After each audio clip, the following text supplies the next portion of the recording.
I was playing a song sitting on the ground earlier. For some reason, it was helping me feel really present. I don't honestly know why. Oh yeah, probably because my bookshelf was in view, and there's a book in there about the power of being present, the power of now. This is my home. New laptop, finally, after 10 years. Just found a charger that was on sale. I don't even know why it was 75% off, but it's very cute. I went for a data cable, and it matched. And that's Hedge Pea Fun and Prairie the Pretzel. Alright, well, this is my little world. That's not very beautiful after all of that color. Suppose I could spruce it up a bit with some things.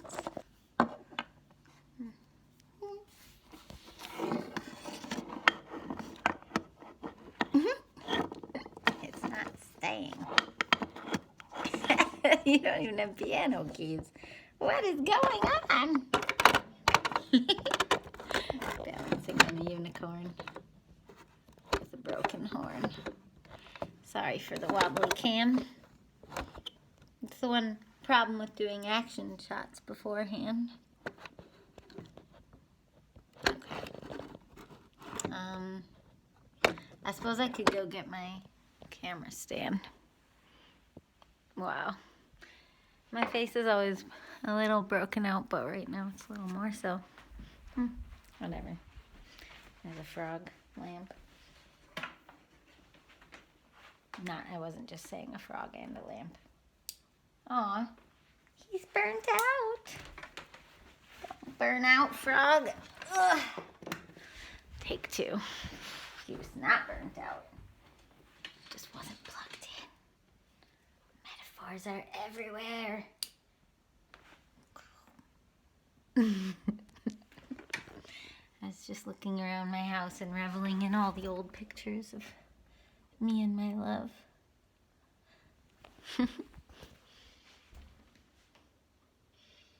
There's a frog on my face. Go away, frog.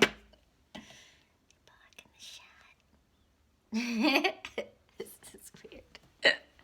Oh, I think the first one, my boyfriend's out of town, so of course I'm feeling all, oh, there's my nephew. There's my boyfriend.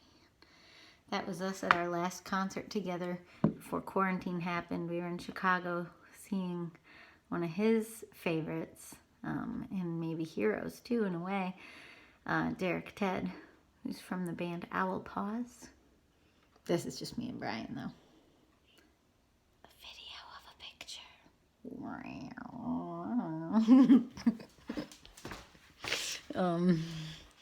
There's art by my friend Ryan, who I just got to see last night, and it was amazing.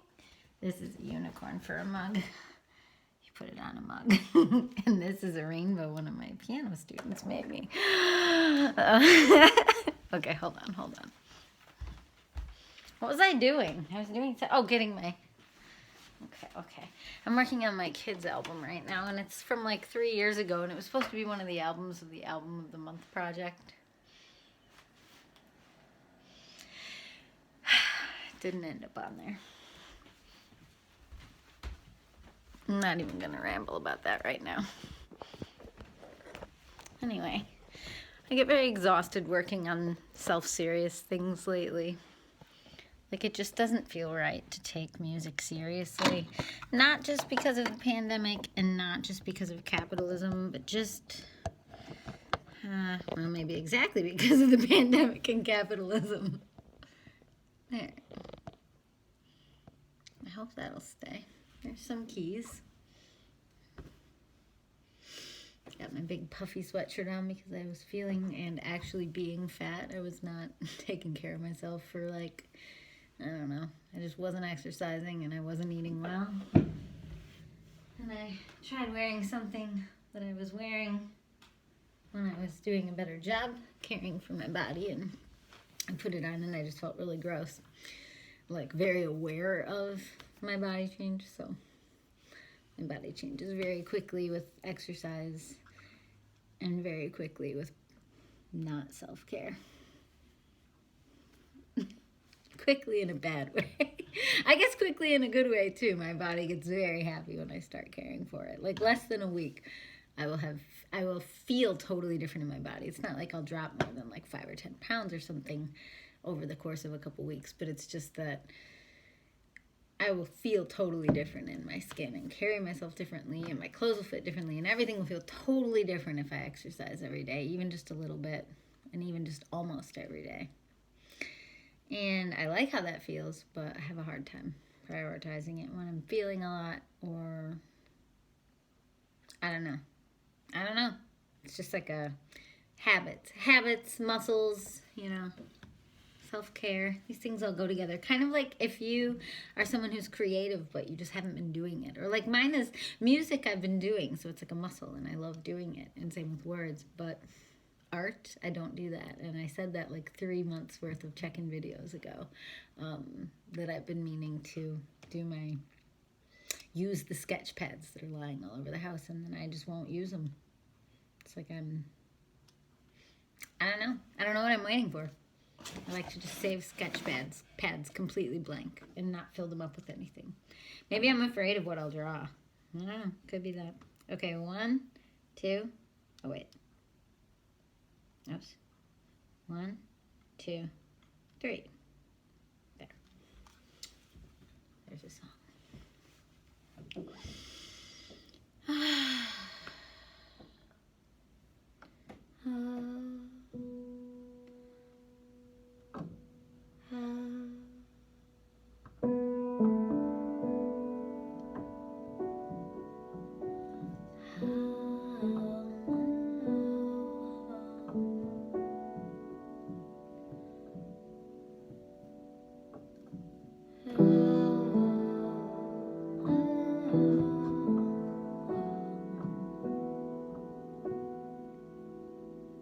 I feel you.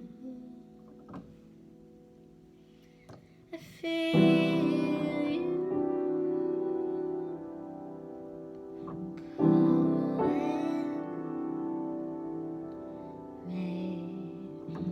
calling me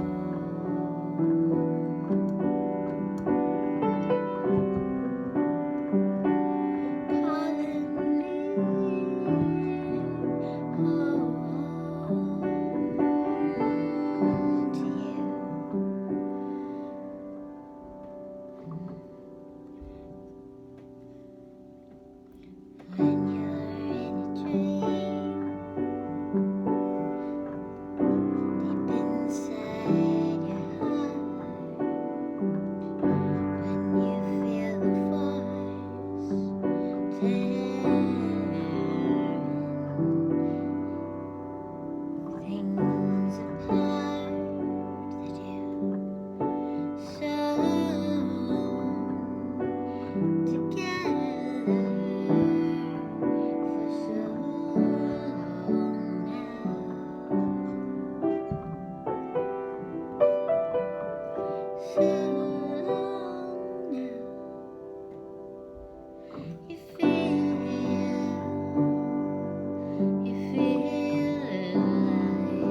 Wow.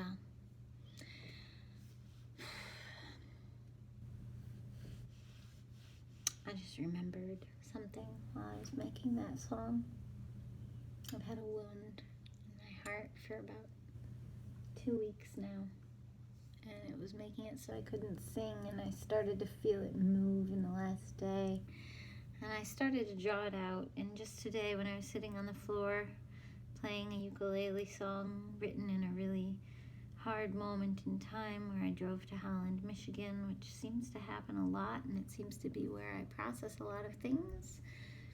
And I drove down there and I processed something, but it didn't move, it didn't pass. I just wrote a song that I really love, and that song contains multitudes, and it contains the questions. And most of my favorite songs aren't answers, they're questions. Other people's songs and my own. And this particular one is called Catapult, and it's about a moment in time where I didn't know. Well, I won't tell you what I think the song is about, because that would only be what the song is about for me, and already a couple people told me that the song is about something for them, so I don't want to tell you my prescription.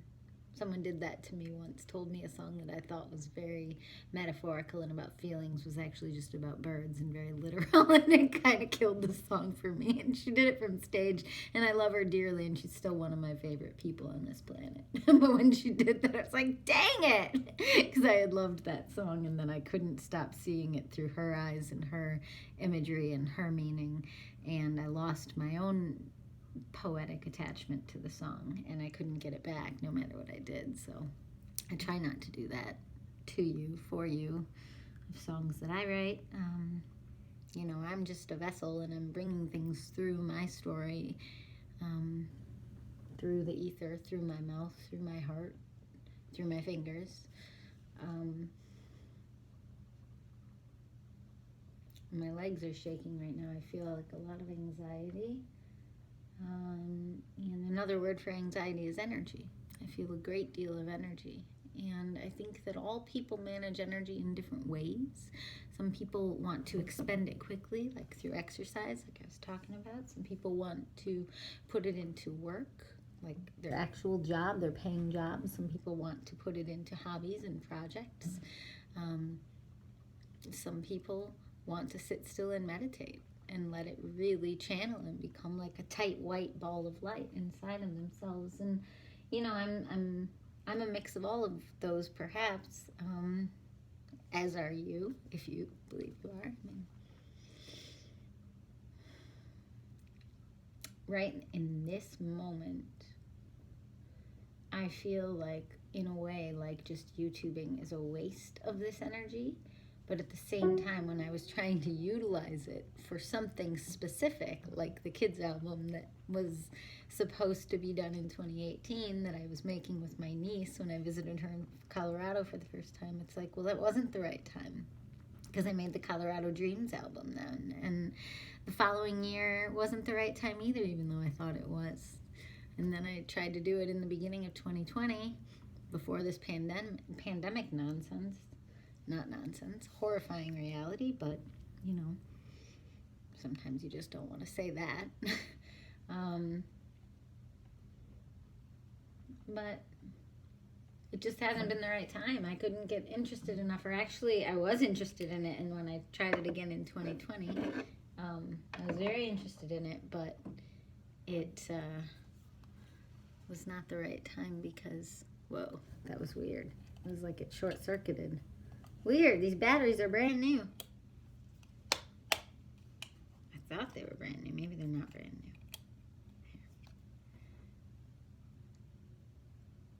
new. So it must have not been the right time back then, because that's just for me.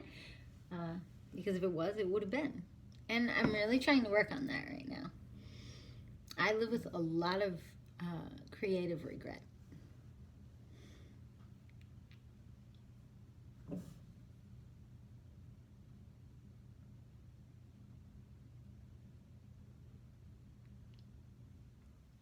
Sorry, I've never given it that word before, that phrase before.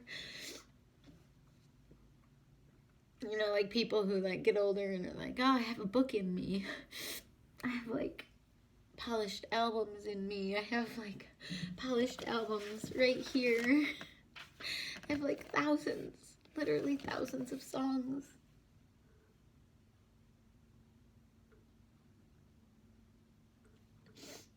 I mean, it's probably just like a mixture of ADD and OCD and PTSD and like every D.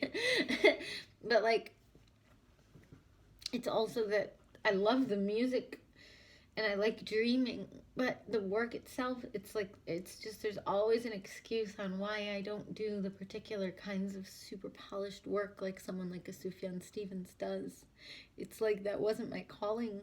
It's like my life is one long unedited TED Talk or like some absurd thing that's unmarketable and confusing, and you can only get the meat of the coconut or the pearl in the shell or the diamond in the mine shaft, gold, if you like watch hundreds of hours, and then you might get a moment where I pinpoint something for you that can be useful, but I can't refine it. I don't know why. It's like I wasn't made to refine things. Or it's like, I mean, when I was, I don't want to tell the same stories.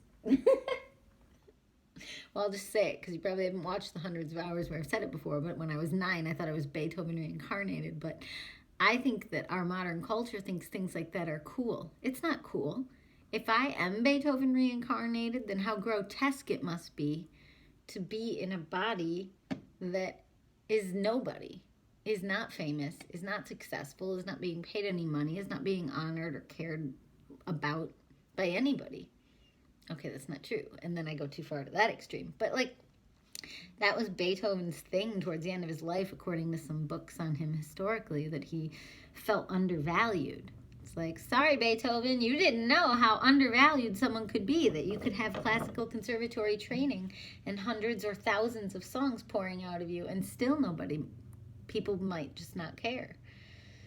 Because music is, you know, right now we're in like the TikTok era, and the things that get millions of followers are somebody taking a clip of somebody else's hip-hop song, usually a 10-second clip, lip-syncing some words and putting some words on the screen, or just like pointing to some words on the screen, pointing to some other words.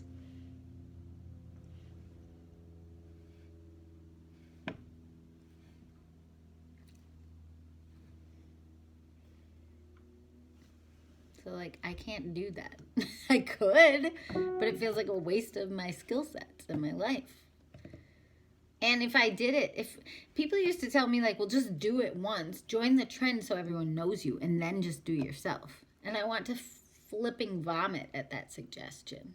That suggestion is more of a waste of my life, because then I could spend 10 years trying to jump on trends, trying to get you to notice me, just so I can jump back off the trends once you notice me. What do you think fame is? Do you think fame is the way to money? Do you think that money is the way to heaven or God? Like, what do you think money or fame are?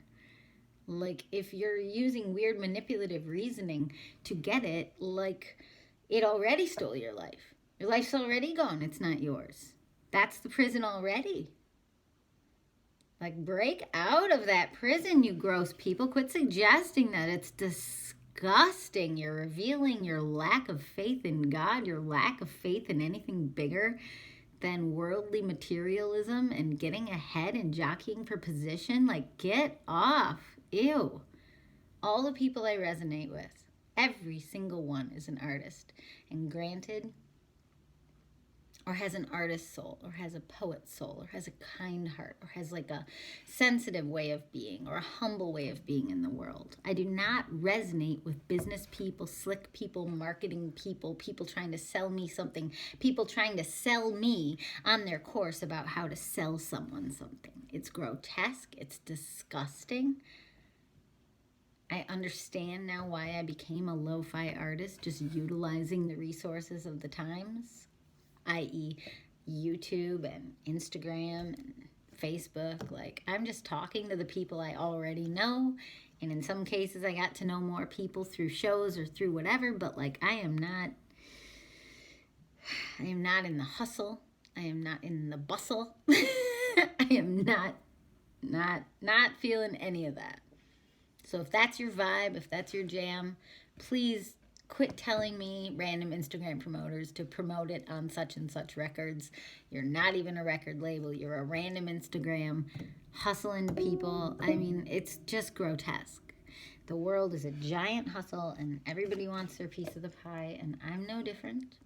If I am Beethoven reincarnated and wondering why people aren't honoring my skills enough, then the fact that I even want you to honor my skills is the grotesque thing. That is the hustle. I mean, it's a sort of whiny, sitting and not doing anything about it version of the hustle, but it's still the hustle. Like, when things in the Bible and in other literature talk about, like, being really present or letting your light shine or being about just this day, like, it's real. That's a very strong and firm directive. Like, worry about this day. How is the fame hustle and the money hustle and any of that in line with any spiritual literature you've ever read? I got something in my eye. I wasn't trying to flutter my eyes dramatically. Oh my gosh, I'm on a high horse. I get on this particular high horse only because I absorbed every single one of these bits of ideology, and then I reabsorb them all the time, and I forget that I need to fight against them because they were so taught to me when I was young. I feel like I was made to please teachers and please directors and all those people, and then that turned into please authority figures, and then sometimes I couldn't please authority figures because I wasn't wired to be a good worker in certain ways. Just in other ways, like, I'm an intellectual or I'm a feelings person, and that doesn't always translate to a workaday job. And so, you know, sometimes I was used to being like an A+ student because I got to write papers to show myself, and then when it translated to did you do inventory fast enough, it was often no, you know. And so there were a lot of jobs I was a bad fit for, and trying to develop new piano student methods all the time so that I'm really creating value for all the families that employ me. But it's very hard because traditional piano lesson systems and traditional piano lesson amounts of practice have not carried into this new generation. I don't have many families that want their kids to practice 30 minutes every single day. Not very many. It's a lot to expect of a parent to discipline that. So, well, guess I'll write one more song. I'm going to stop this and start it again so that, I don't know, whatever. Bye.